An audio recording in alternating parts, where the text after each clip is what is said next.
बाबा जी और हुजूर जी की प्यारी सात संगत जी, राधा स्वामी जी, सात संगत जी, आज हम बात करने जा रहे हैं उस 5 विकारों के बारे में जो है काम, क्रोध, लोभ, मोह, अहंकार को उसके अपने अंदर कैसे सद्गुणों में बदल कर ध्यान में लगाया जा सकता है और उसका सही इस्तेमाल किया जा सकता है।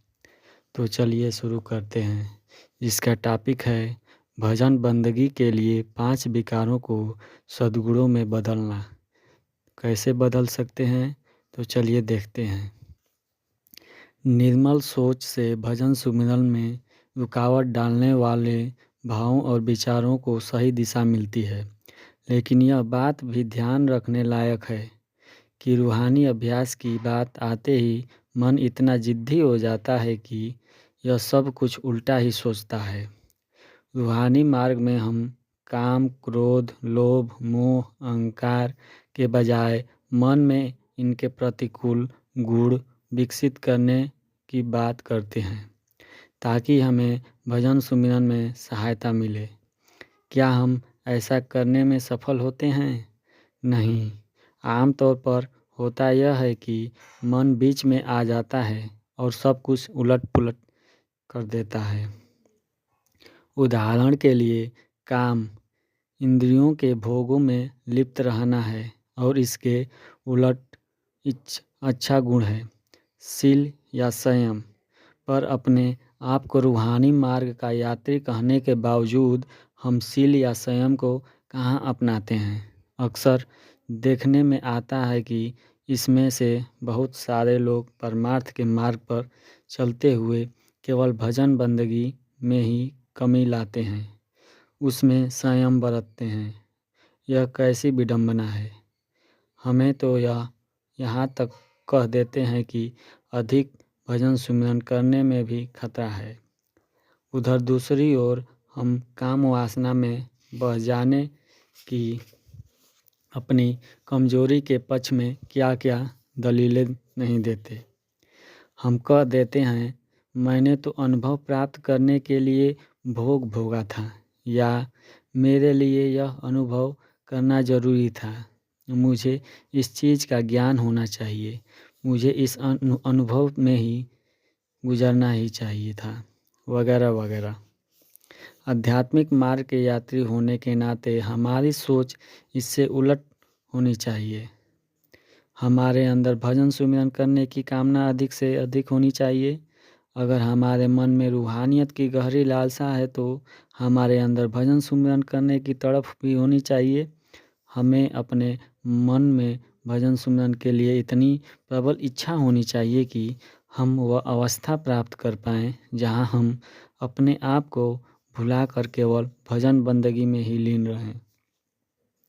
एक और विकार को जिसकी दिशा बदलकर रूहानी अभ्यास में तरक्की के लिए इस्तेमाल कर सकते हैं, वह है क्रोध।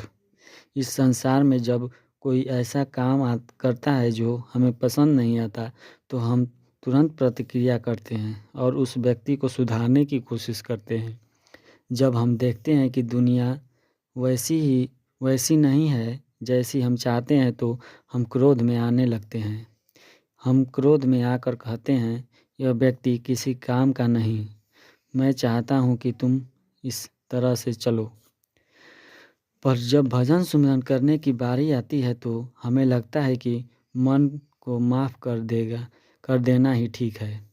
यानी जब अपने आप में सुधार लाने की बात आती है तो हमारा वह जोश कहाँ खो जाता है जो दूसरों को सुधारने के लिए उमड़ता है।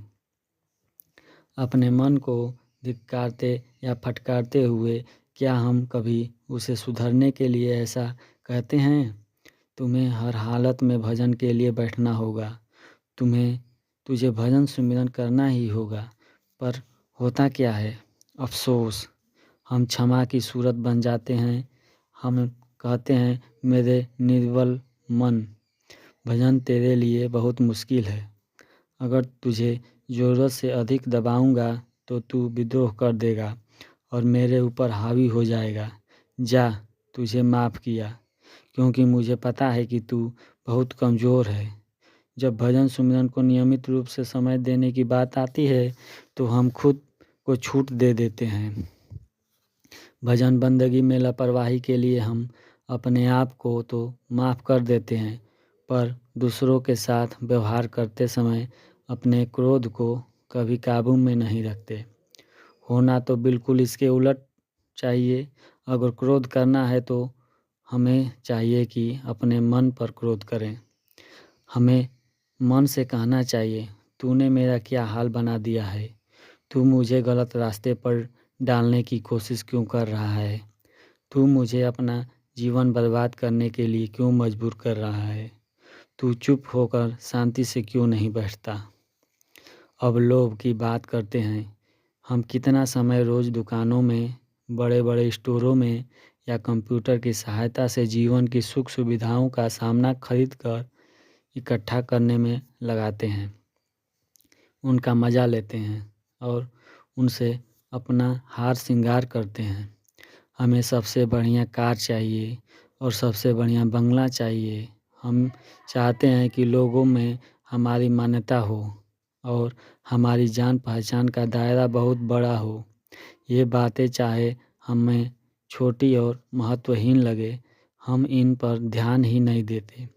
परंतु अगर हम सावधानी से काम नहीं लेंगे और आत्मा की तरक्की की ओर ध्यान नहीं देंगे तो शीघ्र ही हमारा मन आसमान को छूती ऊंची ऊंची इमारतों का मालिक बनना चाहेगा, बड़े बड़े साम्राज्य स्थापित करना चाहेगा और अपने फायदे के लिए सारी दुनिया को लूटने से भी परहेज नहीं करेगा।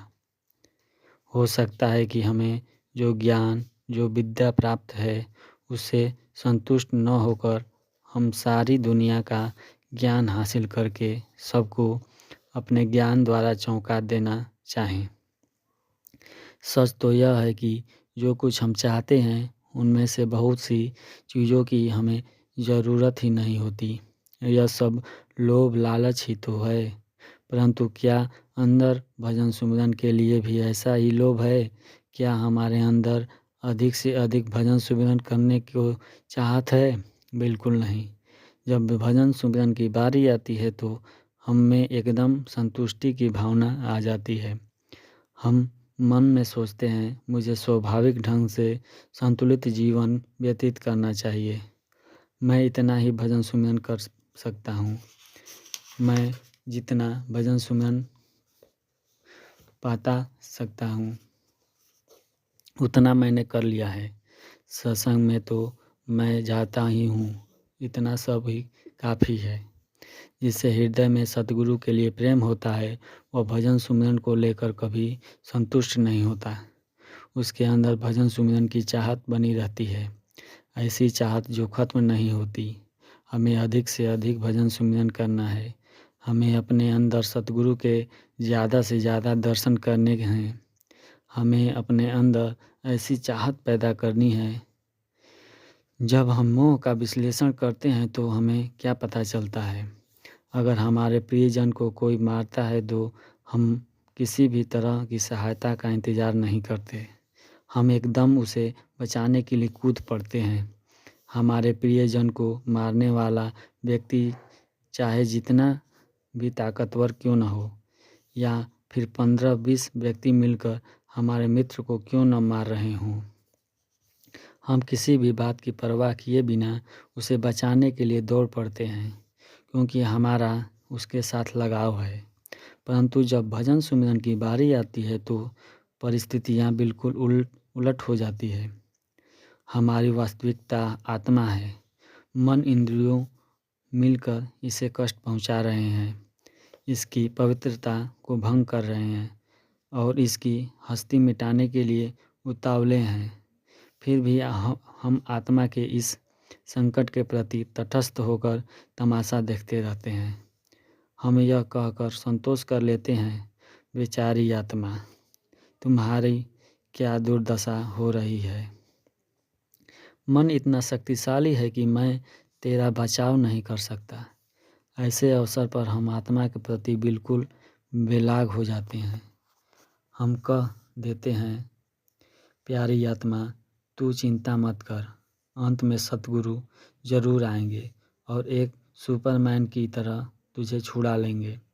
मेरी कोशिश की कोई ज़रूरत नहीं, सतगुरु खुद ही तेरा सहायता और संभाल करेंगे, क्योंकि उनका तेरे साथ सच्चा प्रेम है। क्या हमारा अपनी आत्मा के प्रति लगाव है? लगता है नहीं है। असल में लगता ऐसे है जैसे हमारा दुनिया की वस्तुओं के साथ ज़्यादा लगाव है, और जो हमारा असली स्वरूप है उसके साथ हमारा कोई लगाव नहीं। हम कह देते हैं ये हमारे बच्चे हैं, यह हमारा परिवार है आदि। यह ठीक है कि ये हमारे सगे संबंधी हैं, परंतु उनकी असलियत क्या है? सतगुरु बताते हैं कि संसार एक नाटक है। अनंत जन्मों में हमारे अनेक पति हो चुके हैं, अनेक पत्नियां हो चुकी हैं, अनेकों बाल बच्चे हो चुके हैं। एक कहानी है कि किसी व्यक्ति का अपनी पत्नी के साथ बहुत प्रेम था। जब उसकी पत्नी की मृत्यु हो गई तो उसने अपनी पत्नी को एक संदेश भेजना चाहा। उसने एक कमाई वाले साधक को कहा कि वह अंतर में जाकर उसकी पत्नी तक उसका संदेश पहुंचा दे। अभ्यासी पहले ध्यान अंदर ले गया और फिर बाहर ले आया। तब उस व्यक्ति ने साधक से पूछा कि मेरी पत्नी क्या कहती है। साधक ने जवाब दिया, वह पूछती है कौन सा पति?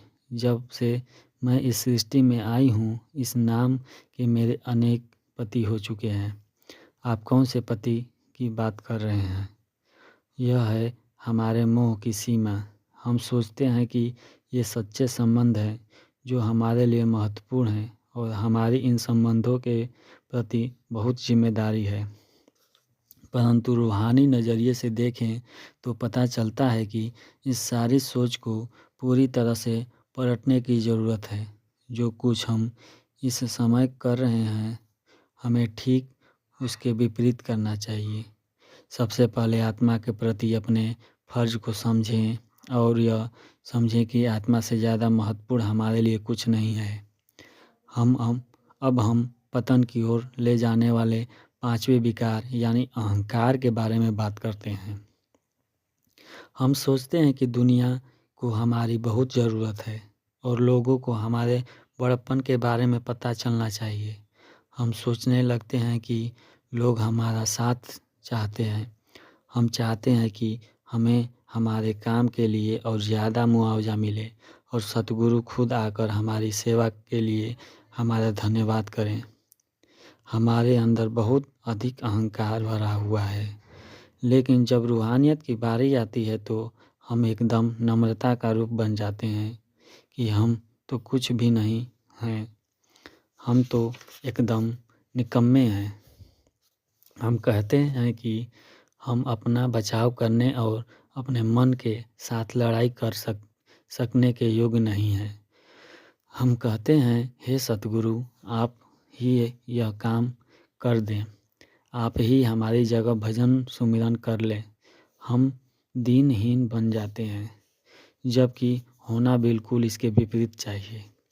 इस मार्ग पर अपनी मंजिल तक पहुंचने के लिए अगर हमें किसी चीज़ की सबसे ज़्यादा ज़रूरत है तो वह है अपनी खुदी को बुलंद करने की। यह नसीहत एकदम गलत लगती है, क्योंकि हमारा असली मकसद अहम को ख़त्म करना है। मन इतना चालाक है कि यह हमारी सही सोच को धुंधला करने की कोशिश करता है, जिसके कारण हम अपनी कार्य शक्ति को अहम के साथ जोड़ लेते हैं। ऐसी हालत में इस मार्ग पर आगे बढ़ने के लिए हमें और किसी बात के बजाय दृढ़ इरादे की सबसे ज़्यादा ज़रूरत है, और पक्का इरादा हमारी खुदी का एक स्वाभाविक अंग है। पक्का इरादा कुछ कर दिखाने का संकल्प है। दृढ़ संकल्प मन का वह गुण है जिसे संस्कृत में अहंकार कहा जाता है, और अहंकार का अर्थ है अहम, इच्छा शक्ति या मनोबल। मन का यह गुण ही बाहरी संसार में मैं मेरी का रूप धारण करके मनोविकार बन जाता है। मन को बाहर से अंदर की ओर मोड़कर तीसरे तीर पर लाने के लिए मन के इस गुण का फायदा उठाना जरूरी है। ताकि मन में यह पक्का इरादा हो, मैं यह काम करके रहूँगा, मैं हर हाल में यह अवस्था प्राप्त करके रहूँगा। अगर हमारे अंदर यह गुण नहीं होगा तो हम कभी भी तीसरे तिल तक नहीं पहुँच पाएंगे। इस संबंध में स्पष्ट सोच का होना बहुत ज़रूरी है। इस संसार में हम बुरी तरह अहंकार में फंसे हुए हैं।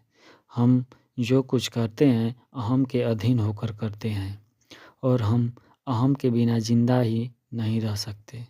जब भी हम कोई ऐसा काम करना चाहते हैं जो हमारे लिए बेहद ज़रूरी है तो हम अहम का इस्तेमाल करते हैं, परंतु अहम का इस्तेमाल एक शक्ति या योग्यता के रूप में करना है, पहचान या महत्व के रूप में नहीं। मान लो हम कोई नौकरी पाना चाहते हैं, उस समय हम पक्के इरादे के साथ पूरी कोशिश करते हैं। जब स्कूल में जाते हैं तो कहते हैं मैं यह परीक्षा पास करके रहूँगा, मैं फला नौकरी पाने के लिए यह डिग्री अवश्य प्राप्त करूँगा, मैं इस कार्य में सफल होकर रहूँगा। जब हम सच्चे दिल से कुछ पाना चाहते हैं तो यत्न करके उसे हासिल भी कर ही लेते हैं। रूहानी तरक्की के लिए भी इसी तरह के पक्के इरादे की ज़रूरत है। इस तरह हम मन के सहज स्वभाव को अपने लाभ के लिए इस्तेमाल में लाते हैं। ये 5 विकार या 5 अवगुण जो रूहानी तरक्की के मार्ग में रुकावट खड़ी करती है, दरअसल मन के स्वाभाविक गुणों के बिगड़े हुए रूप हैं।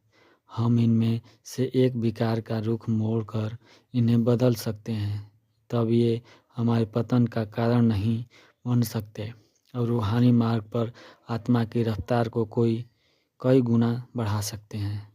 काम, क्रोध, लोभ, मोह और अहंकार, इन सभी का रुख अंदर की ओर मोड़ा जा सकता है ताकि यह हमारे भजन सुमरन के अभ्यास में सहायक बनकर हमारी आत्मा के सेवक बने।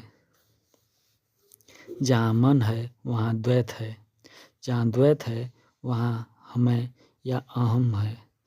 जैसे मैं और मेरे विचार, या मैं और यह संसार, या मैं कुछ और हूँ और यह संसार कुछ और है। इस तरह लगातार सोच विचार करते रहने से हमें बनी रहती है और इसे बल मिलता रहता है। हमारी होमें हमें वर्तमान में जीने नहीं देती, क्योंकि वर्तमान को स्वीकार करने से हमारा अहम भाव खतरे में पड़ जाता है। निरंतर बीते हुए समय या आने वाले समय के बारे में सोचते रहने से हमारा आपा भाव कायम रहता है। हम अपने अतीत के बिना अपनी हस्ती की कल्पना ही नहीं कर सकते। भविष्य के बारे में सोचने से हमारी हमें कायम रहने की आशा बधी रहती है।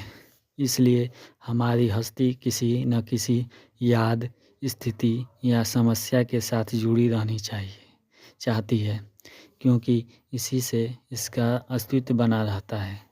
हमारा अहम यह बात नहीं समझता कि हमारी हस्ती हमारे असली स्वरूप पर पड़ा एक मुखौटा है। अपने असल अस्तित्व का ज्ञान न होना ही अहंकार या हौमे है।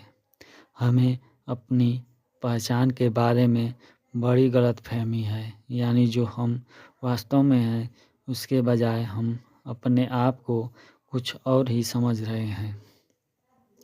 मान लो हम एक बोतल में भरा हुआ पानी है, बोतल समुद्र में तैर रही है और हम अपने आप को पानी समझने के बजाय बोतल समझ रहे हैं।